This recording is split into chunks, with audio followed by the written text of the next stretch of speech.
অপেক্ষা দীর্ঘায়িত করে মামুনুল হকের মুক্তি আবারও পেছালো। হেফাজতে ইসলাম বাংলাদেশের বিলুপ্ত কমিটির যুগ্ম মহাসচিব মাওলানা মামুনুল হকের মুক্তির কথা ছিল বৃহস্পতিবার। তিনি কেরানীগঞ্জ কেন্দ্রীয় কারাগার থেকে মুক্তি পাবেন এমন খবরে সেখানে হেফাজতে ইসলাম সহ বিভিন্ন ইসলামী সংগঠনের নেতাকর্মীরা উপস্থিত হয়েছেন, কিন্তু সেই আশায় বালি।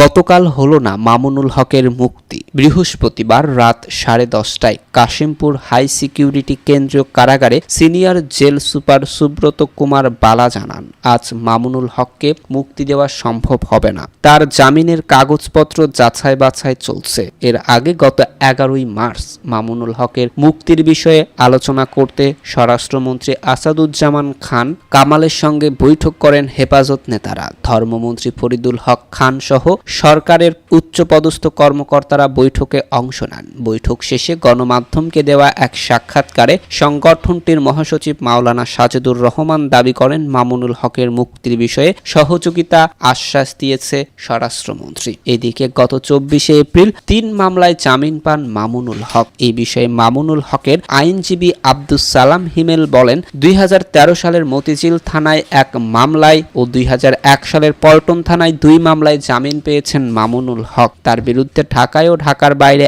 একাধিক মামলা রয়েছে। ওইসব মামলায় জামিন পেলে তিনি কারামুক্ত হতে পারবেন। এর আগে গত 4ই এপ্রিল নারায়ণগঞ্জের সোনারগাঁও থানায় দায়ের করা ধর্ষণ মামলায় জামিন পান মামুনুল হক। এছাড়া গত 5 ফেব্রুয়ারিতে আরও 2 মামলায় জামিন পান তিনি। এর আগে 2023 সালের 3ই মে 5 মামলায় হাইকোর্ট থেকে স্থায়ী জামিন পান মামুনুল হক। গণমাধ্যমের প্রাপ্ত তথ্য অনুসারে সব মিলিয়ে বর্তমানে 11টি মামলায় জামিনে হেফাজতে আছেন এই নেতা।